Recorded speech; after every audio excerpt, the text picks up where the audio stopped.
Культурная раніца з Таццянай Сапегай. Хвала Христу! Сонца ў небе, бліны ў печы, куры ў агародзе. Добра жыць на гэтым свеце у любві і згодзе. Менавіта так пачынаецца казка «Лагодны воўк Алены Масла». І мы радыя вітаць у студыі Радыё Марыя нашу любімую казачніцу. Спадарыня Алена, хвала Христу! Хвала навеки. Добрага здароўя добрым людзям, адразу крычыць. Яшчэ адзін госць, якога тут яшчэ не назвалі, але ён сядзіць і цярпліва чакае. Шаноўны лагодны воўк, Прывітанне. Рады цябе вітаць у нашай студыі. І я рады вас бачыць. Сёння мы паразмаўляем пра дзве новыя кнігі, якія выдадзены ў гэтым 2025 годзе. І першая гэта «Лагодны воўк», казка добра вядомая беларускім чытачам, але ўпершыню выдадзена асобнай кнігай. Так. Спадарыня Алена, віншуем вас і нас, тым больш, што для кнігі зроблены арыгінальныя малюнкі. Так.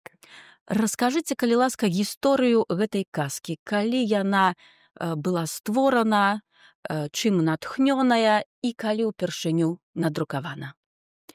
Ну, пачнём калі ўпершыню надрукавана.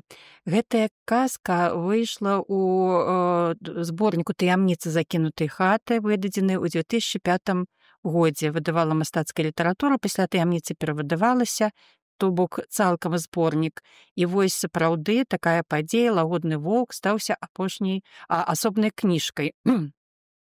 Да гэтага у 2017 годзе па казцы быў зняты мультфільм, і на вокладцы там ёсць QR-код, па якім можна паглядзець мультфільм.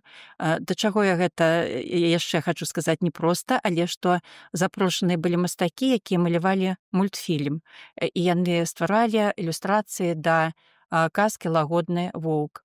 Ну, а гісторыя, якая натхніла сапраўды, вось казкі растуць жыцця, і у «Лагоднага ваўка» была такая калядная гісторыя. Мы гасцявалі ў сястры на каляды, сядзелі за багата гасцінна накрытым святочным сталом, а пасля ўжо пайшлі да хаты, выходзім на вуліцу, а на сметніцы корпаецца чалавек, стары чалавек. Я на яго глянула і, ведаеце, такі дысананс. Пасля сямейнай сустрэчы, цёплай каляднага вечара, і гэта адзінокі чалавек, які на сметніцы. Вось, я вярнулася да сястры, сабралі са стала яму гасцінцаў. І ён яшчэ быў на месцы, павіншавала са святам, аддала гасцінцы, і чалавек быў вельмі ўдзячны і сказаў: «Дзякуй, дачушка, я пачынаю верыць людзям». Ну, вось такая была гісторыя. Я прыйшла да хаты і зразумела, што вярнулася з казкай. Казка была пра ваўка, які жыве, бядотны ў пушчы, і не такі, як яго суродзічы. І што трэба для таго, каб як ён бедаваў, пакуль не сустрэў чалавечага разумення. Казка невялікая. Вось яе прачытаць даволі хутка. Я не ведаю нават ці пераказваць далей, што там было. Спадарыня Алена, скажыце, ці згодныя вы са мной, што вы крыху змянілі гэты стэрэатып успрыняцця воўка як казачнага персанажа, калі ён галодны, злы, якога і ў казках все могуць перахітрыць, і ён ад гэтага яшчэ больш злосны. А ў вас ты любіш гэтага воўка адразу з першых старонак. Ён добры, лагодны, ён разумны, кемлівы і працавіты. Гэта так. Ведаеце, спярша напісалася казка. Напісалася казка, якая была проста казкай. Ну, казка ўжо так доўга жыве, казцы 20 гадоў, мой воўк не такі ўжо і юны, так? Вось. І я сама разважала пасля, у мяне з'яўляліся пытанні. Ну, так як бы ваўка так перайначы. Ну, ведаеце, я тут пісала казку пра людзей, воўк убіўся, ўсё метафарычна тут як бы, да. Ну і пасля свет вялікі, знаеце, як у казках народных ёсць свет вялікі, можа і праўда. Мо ёсць і белыя вароны, ёсць, калі ўжо на жывёльны свет пераводзіць, да, ёсць ва ўсіх ёсць нехта не такі, як і ўсе. І па сутнасці гэта я пішу і прыродазнаўчыя казкі. Вот, скажем, у мяне ёсць такая кніга, як пані Чаротная на госцю палангу бегала.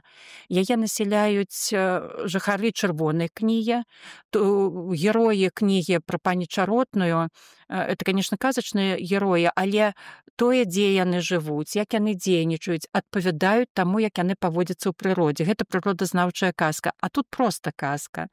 Разумееце? І таму, конечно, можна было, відаць, такую вольнасць сабе дазволіць. Вось. І пасля, мне здаецца, людзі ведаюць пра свет, ну, толькі тое, што яны ведаюць. Хоць і даследуюць, і вучоныя гэты свет, але ўсё адно гэта наш пункт гледзяшча на свет, да? Я думаю, што дакладней так, я пастаралася глянуць на людзей вачыма ваўка, і воўк кажа: людзей баяцца, ў госці не хадзіць. І ён ідзе да дзеда з бабай у госці, і дзед не стрэліў адразу, у яго меў стрэльбу, воўк кажа, можа, і нішто сабе чалавек, не стрэліў адразу. У ўсяго жывога сваё жыццё, сваё месца пад сонцам, свая задача жыць і выжыць.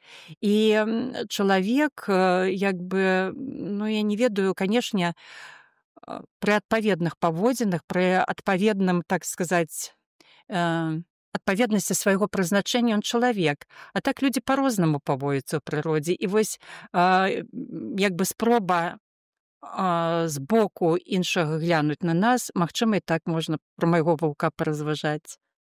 Мне спадабалася баба ў гэтай казцы, якая на секунду толькі здзівілася, што воўк з'явіўся ў хаце, але адразу адкінула ўсе сумненні, цалкам даверылася свайму мужу, што калі воўк у хаце, то значыць муж мае рацыю і ведае, што робіць, і адразу накрыла стол. Так, з ваўком, дык з ваўком. Галоўнае, жывы, здаровы, і баранчыка прывёў, якога воўк, дарэчы, быў скраўшы, але не змог з'есці. Ну, ёсць такія мудрыя жанчыны. Ёсць такія мудрыя жанчыны, дзякуй Богу. Пашчасціла і ваўку, і дзеду ў казцы. Дакладна. У кожнай кнізе вызначаецца мэтавае прызначэнне, і тут у нас фармальна напісана для дзяцей дашкольнага і малодшага школьнага ўзросту. Але мне спадабалася анатацыя, якую стваралі для гэтай кнігі, і апошні сказ «Казка прызначаецца для сямейнага чытання». Спадарыня Алена, вось памятаеце ли вы свае сямейныя чытанні ці з дзяцінства, ці ўжо у дарослым узроўні для сваёй дачушкі? Ой, канешне. Канешне, бо гэта была традыцыя, якая была і ў нас у сям'і. Ну, у нашай сям'і, вот калі мы даваліся дзецьмі, мы даволі рана чыталі, але ну і пасля ўжо чыталі самі, так? Але нам мама з татай чыталі, канешне, і калі нашы дзеці, сын і дачка былі малыя, это былі 90-е гады, яшчэ наперадзе былі відэамагнітафоны, а ўжо не было ж тады. Дзеці сучасныя дзівуюцца, як мы жылі, але мы то ведаем, што мы жылі і без смартфонаў, без камп'ютараў, так? Ну, але былі тэлевізары, і заўжды быў выбар, як заняць сваё дзіця, альбо глядзець там тэлевізар, альбо даць глядзець праз відэамагнітафон, як яны ўжо з'явіліся нешта, альбо пачытаць кнігу. І карысталіся ўсім, натуральна, таму што трэба было і свае справы нейкія зрабіць, і каб дзеці заняліся і глядзелі нешта тым, даваў пабыць сам-насам з мульцікамі, так? Але калі ты хочаш вось адчуць эту блізасць дзіцяці, таму што гэта агульнае перажыванне, гэта нішто не заменіць кнігі, гэта час, нейкі вельмі даверлівы час для таго, каб быць са сваімі дзецьмі. Гэтае чытанне, і яны задаюць пытанні, ты тлумачыш і значэнне слоў, ты і разважаючая пра тое, што адбываецца, чаму так адбываецца. І дзеці, апроч усяго, не толькі ты ім дораш свой час і свае веды, прапануючы нейкую кнігу, гісторыю, яны табе дораць абсалютна нейкія нестандартныя погляды на рэчы. У іх жа такія пытанні і такія нечаканыя нейкія рэакцыі, што ты, дарослы, проста так дзіву даешся, як ты сам гэтага не заўважыў, або ты нават так не падумаў. Таму і сёння, нягледзячы на тое, колькі розных альтэрнатыў, кніга застаецца на сваім месцы, таму што на гэта трэба вылучыць час, узяць там, сесці утульна, абняцца, яны звычайна як птушаняты пад крылы лезуць, хінуцца да цябе. Гэта такія цёплыя моманты. Я вам пачынаю расказваць, вы ведаеце, я памятаю, якой тэмпературы былі мае дзеткі, калі мяне сядзелі, як яны мяне з бакоў грэлі. Гэта сапраўды такія тактыльныя, вельмі моцныя адчуванні. Вось таму я рада, калі і гэтая кніга ў тым ліку паспрыяе такому чытанню. Тым больш, што хачу працягнуць думку, калі сучасныя мамы, таты імкнуцца чытаць беларускія кнігі, але дзеці не ўсё разумеюць, дык калі ласка, дарослы ў дапамогу, і сядайце разам, чытайце, глядзіце, тлумачце словы, заадно будзеце вывучаць і мову больш дасканала. І гэты час важны не толькі для дзіцёнка, але і для бацькоў, Канешне. для дарослых, і не толькі таму, што гэта спрыяе камунікацыі і збліжэнню з дзеткамі, але і сама казка, яна і па змесце сваім вельмі шмат чаму можа навучыць дарослых. Мне вельмі радасна, праўда, ваўчок? Радасна, калі гэта так. Спадарыня Алена, важна, што мы маем новую кнігу, і важна тут і мастацкае афармленне. Так. Адразу на вокладцы такі сімпатычны, мілы, такі вельмі хатні воўк. Ці задаволены вы мастацкім афармленнем? Мне вельмі падабаецца, так. Тым больш, што была такая задача у выдаўцоў не дубляваць мультфільм па ілюстрацыях, да? Але стварыць вось у стылістыцы, якая нагадвае мультфільм. І вось Святлана Катлярова, адна з мастачак, гэта тая мастачка, якая стварала мультфільм. Вось, і я хачу згадаць Наталью Дарвіну-Хаткевіч, рэжысёра мультфільма. Яе ў гэтай кнізе няма, але ўсё ж такі там, калі па QR-коду перайдуць чытачы, яны паглядзяць мультфільм, я яе хачу перадаць. Дзякуй вялікі за цудоўны мультфільм, які нарадзіўся дзякуючы ёй. І, канешне, знаеце, але для мяне, канешне, была, калі вы гарталі спадарню Тацяну уважліва кнігу, вы і заўважылі, відаць, этот мультыплікацыйны падыход да ілюстрацыі, так? Для мяне ён быў таксама новы. Там 2 кадры побач, скажам, на адным кадры ўсё тое самае, а на адным кадры воўк падае кажух дзеду, а на другім ён ужо гарбату там, па-моему, падносіць. То бок такія незаўважныя дэталі, яны адрозніваюцца. Это такія, як у мультфільме, кадры змяняюцца. Так, і прыцягвае прыглядацца, і нават знайдзе адрозненні малюнка. Так. І цікава таксама рашэнне, вось гэтыя лапкі, сляды, якія пераходзяць ад старонкі да старонкі, яны таксама так вось змушаюць, а што там далей, там далей. Пастараліся і мастакі, і выдаўцы, дзякуй ім, таму што так годна выдадзеная кніга, і на харошай паперы, і дызайн. То бок, каб нарадзілася кніга, працуе не толькі пісьменнік і мастакі, а там жа яшчэ столькі народу задзейнічана. Тыя, хто чытае, калі адгортваюць апошнюю старонку, бачу, што там як мінімум указаны мастацкі рэдактар, дызайнер, карэктары, і яшчэ шмат людзей. І усе спрацавалі, і паліграфія харошая, так што усе на ўсіх этапах спрацавалі вельмі хораша, усім за гэта дзякуй. Спадарыня Алена, яшчэ адна новая кніга, і тут новы герой. Называецца кніга «Пачастунак для цмока». І тут ужо 2 аўтары. Раскажыце пра гэтую кнігу, яе гісторыю і стварэння. Так, кніга яшчэ яна вось-вось павінна з'явіцца ў продажы, пра яе ўжо шмат пісалі, але яна пакуль што не трапіла на прылаўкі. Ну, на ўсё патрэбен час. Да прылаўкаў кнігарняў таксама трэба кнізе даехаць. Вось і гэты герой, тым не менш, сабраўся са мной. Тут ужо майстрыца адна зрабіла цмока. Так, у кнігі два аўтары. Спачатку раскажу, як нарадзілася ідэя кнігі. Дзякуй Фэйсбуку. Там быў нейкі пост пра літоўскую кухню, літоўская гаспадыня, кніга абмяркоўвалася, і пачалася дыскусія ў каментарах, што якое дачыненне літоўская кухня мае да беларусаў. І я неяк так узрушылася, думаю, ты, боже мой, ну гэта ж курс школьнай гісторыі, што ёсць Беларусь зямля, сучасная дзяржава Беларусь, а на гэтай зямлі ў розныя часы былі розныя дзяржавы, па-рознаму называліся. Думаю, ну як гэта? І людзі з такім імпэтам спрачаюцца, як быццам яны ўсе універсітэты закончылі, а па сутнасці распісваюць у сваім няведанні элементарнай школьнай праграмы. Але дзякуй ім, таму што мне стрэльнула ў галаву адразу ідэя. Думаю, трэба напісаць кнігу для дзяцей.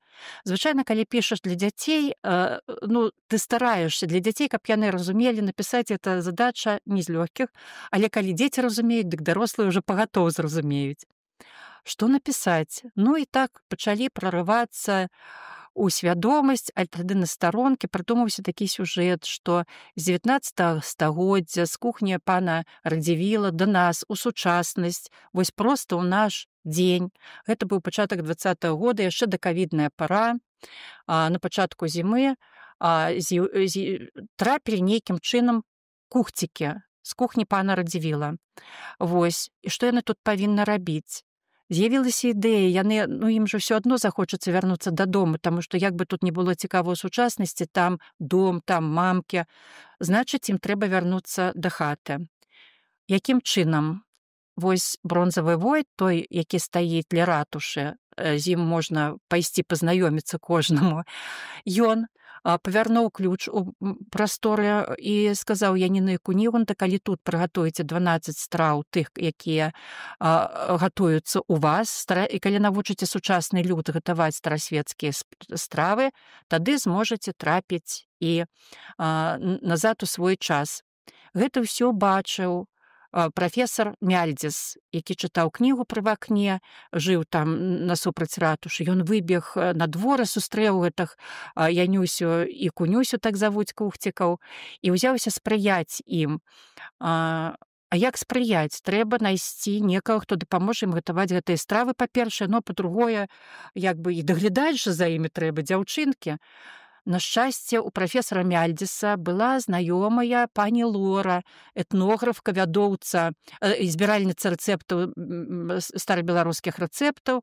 Ён дзяўчатак у таксоўку, тэлефануе пані Лоры і вязе іх да пані Лоры. Пані Лора таксама адкрыю сакрэт, і тут прататыпы герояў — это нашыя сучаснікі. Дык вось пані Лора — гэта Ларыса Мятлеўская, вядомая наша тэлевядоўца, збіральніца рэцэптаў старабеларускай кухні, навядзе перадачу «Беларуская кухня», сапраўды вандруе па Беларусі, збірае рэцэпты. Вось. І калі мае кухцікі пачалі дарогу да яе, а я ўжо была абклаўшыся кнігамі, то бок у мяне у хатняй бібліятэцы ёсць і гаспадыня літоўская, і пачала я вывучаць інфармацыю, і як бы было не праблема самой далей шукаць нейкія рэцэпты, але, ведаеце, нейкая задача была вельмі аб'ёмная, таму што ўрэшце мае кухцікі так разгуляліся, што яны не толькі кулінарылі, не толькі гатавалі. І ўжо што да гатавання мне захацелася не быць, як гэта сказаць, усё, як любая жанчына, я гатую. Больш за тое, я люблю гатаваць па натхненню, люблю незвычайныя рэцэпты. Вось. Але мне захацелася кампетэнтнасці, вот падвысіць кампетэнтнасць кнігі. І я запрасіла ў сааўтары гаспадарню Ларысу Мятлеўскую. І мы пачалі з ёй вось гэты шлях павяртання кухцікаў у сваё стагоддзе. Вось. І тут вельмі цікава, як адбіраліся гэтыя рэцэпты? І ці вы ўплывалі на адбор? А, Якія стравы? Ведаеце, за мной было, якраз такі за мной было развіццё сюжэтнай лініі, прыгоды, вось агульная апрацоўка ўсяго. І я калі пісала сваю частку напісаную, я перакідывала Ларысе, спадарні Ларысе, і яна чытала і ўжо так як бы меркавала, што адбор рэцэптаў быў такі: гэта павінна было быць проста. З простых прадуктаў і простае пагатаванне, таму што калі мае чытачы дзеці, то калі яны нават не самастойна, то з бацькамі дакладна змогуць усё прыгатаваць. Нават там, дзе ёсць такія назвы: суп англійскі, кісялёк шакаладны, яно гучыць можа больш складана, але ўжо яно альбо мніхі з абваранкаў, вось яно ўсё робіцца даволі проста. Першыя рэцэпты, якія яны зрабілі, ванільныя сняжкі, таксама, я ўжо тое-сёе з гэтых рэцэптаў апрабіравала на сваёй кухні. От я хацела запытаць. Проста працуе. Вось, ўсё атрымліваецца, так. А які ўжо улюбёны рэцэпт з тых, што ў кнізе ваш? Я гляджу, што ўсім найбольш падабаюцца мніхі з абваранкаў, таму што там ужо так проста, што толькі нават гультай справіцца. Вось, але я не ўсё расказала. Гэта такая кулінарная частка, так? Аказваецца, прыгода, праз якую кухцікі трапілі ў наша стагоддзе, это менавіта Войт сваім ключом адамкнуў часовую прастору і вызваў кухцікаў з місіяй, якую ён ім агучыў, бо сталі забывацца людзі старасвецкія справы, старасветчыну, а яму гэта не вельмі даспадоба, назірае за сучаснікамі на плошчы стоячы, ля ратушы стоячы. Але адбылася і бяда. У прарэху гэту часовую пракраўся і цмок і залёг на Змеевай гары. Змеевая гара — гэта там кінтэатр Беларусь, старая яе назва.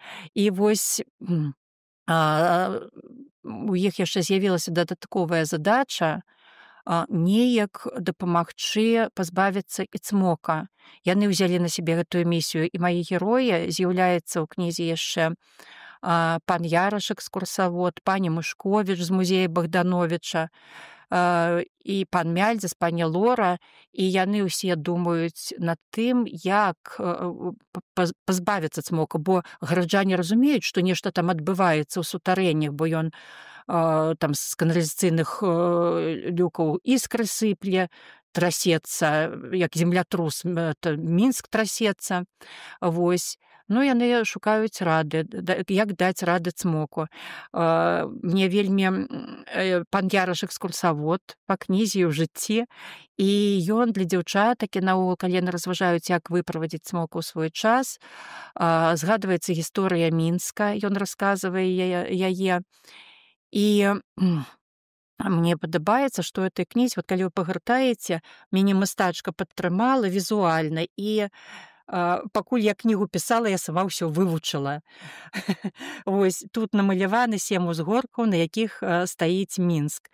То бок Мінск, як і Рым, стаіць на 7 узгорках, і вось гэтыя карцінкамі паказана, візуалізавана, і гэту як бы старонку гісторыі нашай можна будзе лёгка запомніць, чытаючы.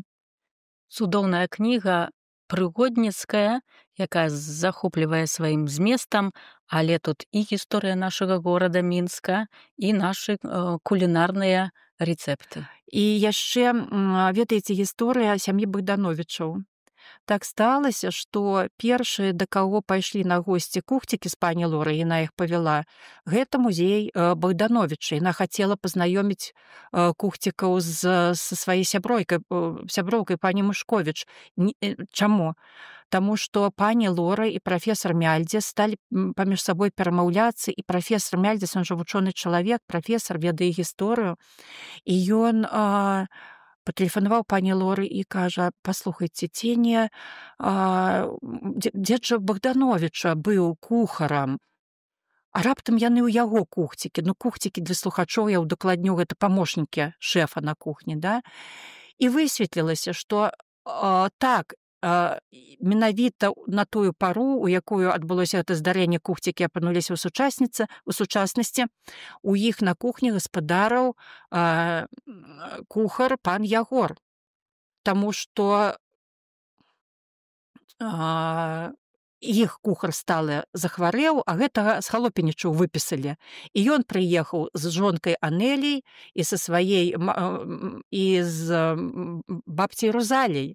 А бабця Розаля гэта славутая казачніца, вось, і яна нашым героям вельмі спрыяе пасля у тым, каб разгадаць загадку, як цмока выправіць з сучаснасці, з Менскай, каб ён не нарабіў тут бяды. Яна з'яўляецца ім праз сны, робіць розныя падказкі, яны выконваюць іхныя даручэнні. Ну і вот такім чынам распісалася і гісторыя сям'і Богдановича. То бок вот ужо колькі гадоў такая ёсць накірунак нон-фікшн, у казцы таксама. І ўжо тут, калі пісалася казка, тут, канешне, дзеянні адбываюцца розныя, казачныя, містычныя, але грунтуецца на міфалагічных ведах і на канкрэтных ведах. І пра горад, і пра гісторыю сям'і Богдановичаў. Прычым было вельмі цікава, што я мела магчымасць схадзіць на госці да прататыпаў сваіх герояў, тыя месцы. Мне праводзілі ў музеі Богдановича адмысловую экскурсію, расказвалі пра сям'ю, мне ўсё. Ну, конечно, я дбала пра тое, каб пра дакладнасць фактаў. Ужо ведаеце, як вот малююць, ну, згадаем, допустим, Сальвадора Далі, які асвоіў акадэмічную школу пісьма дзеля таго дасканала, каб яго ніхто не папікнуў, што ён малюе так, як малюе, што ён акадэмічным малюнкам малюе, валодае, але малюе як хоча. Так і тут важна было ведаць усё да драбніцы, каб урэшце даць сабе волю нафантазіраваць нешта і разумець, што ты не схібіў. Вось, пасля што яшчэ было з такого, музей Богдановича хадзіла, пан Яраш праводзіў мне экскурсію на Змеевай гары, расказваў вот легенды і пра Мінеска, і пра цмока. Вось, пасля вычытвалі, правяралі дакладнасць фактаў. Это было так цікава, так займальна, а я для сябе ў каторы раз пераканалася, што казка не проста ходзіць побач з намі, мы жывем у ёй. І мае кухцікі, дарэчы, кажуць пасля, што якія дзіўныя сучасныя людзі. Яны ездзяць на карэтах, на аўтамабілях, гавораць праз тэлефоны без дроту, бо яны ў сябе ўжо таксама тэлефоны бачылі, у радзівілаў было, і аўто яны ўжо бачылі. Праз гэта таксама расказваецца ў кнізе пра першых уладальнікаў аўто на нашых землях. І там святло запальваюць адным стрычкай па выключальніку, а ў тое, што цмок ёсць, яны не вераць. У кожнага свая рэчаіснасць. Вось. І было вельмі цікава неяк у каторы раз упэўніцца, пішучы казку, ствараючы казку, у незвычайнасці нашага жыцця, якія ўсе напоўненыя нейкімі сваімі ведамі, сваім стаўленнем, сваёй хадой па жыцці, і кожны раз гэта цуд. І, ведаеце, кніга стваралася ўжо 25-й год, так, і напісалася цягам. Я пачала яе пісаць, і мне патрэбна было нейкі стымул такі, вельмі сур'ёзны стымул. Я дамовілася з часопісам «Бярозка», прапанавала ім аповесць з працягам, яны друкавалі, і ў мяне я не магла прапусціць, я друкавала. Кожны месяц выходзіць часопіс, я ў кожны наступны нумар павінна была даць частку раздзел. Гэта вельмі стымулявала, вось, памагала жыць, вось. І, канешне, калі ствараўся ўжо кніжны варыянт, і ён дапрацоўваўся, з'явіліся нейкая дакладнасці, развіццё нейкіх падзей. Канешне, працавалася і над стылем. Вось, таму трошку будуць адрознівацца часопісныя варыянты. Апошняя глава, якая была ў часопісах, прыбралі, таму што ў канцы з'явіліся новыя героі, гэта не трэба было. То бок, калі нехта уважлівы будзе чытаць і параўноўваць, яны сапраўды трошку адрозніваюцца. Што было нязменным, наша шчырая супраца з пані Лорай, шаноўнай Ларысай Мятлеўскай, якая шукала рэцэпты, падказвала нейкія і этнаграфічныя моманты. То бок, а калі расказваць пра супрацу, гэта была сапраўды нейкае чарадзейнае дзейства, якое вот раскласці на складальнікі вельмі няпроста. Кожная з нас рабіла сваю частку, а тады вот это быў нейкі коктейль, калі нешта удакладнялася і вот такім чынам дараблялася, стваралася. Для мяне самой гэта цуд. І кніга пісалася тады. У кнігі, конечно, ёсць яшчэ час такі, калі яна нараджаецца, яе ствараеш, пішаш, а пасля это не такі хуткі працэс выдання. Трэба знайсці выдаўца, які пабачыць яе. Свайго выдаўца трэба знайсці, свайго рэдактара, свайго выдаўца. Мне пашчасціла і з гэтым. Вось, пані Вікторыя вельмі спрыяла. Дзякуй вялікі вам за тое, што гэта быў тэкст непросты.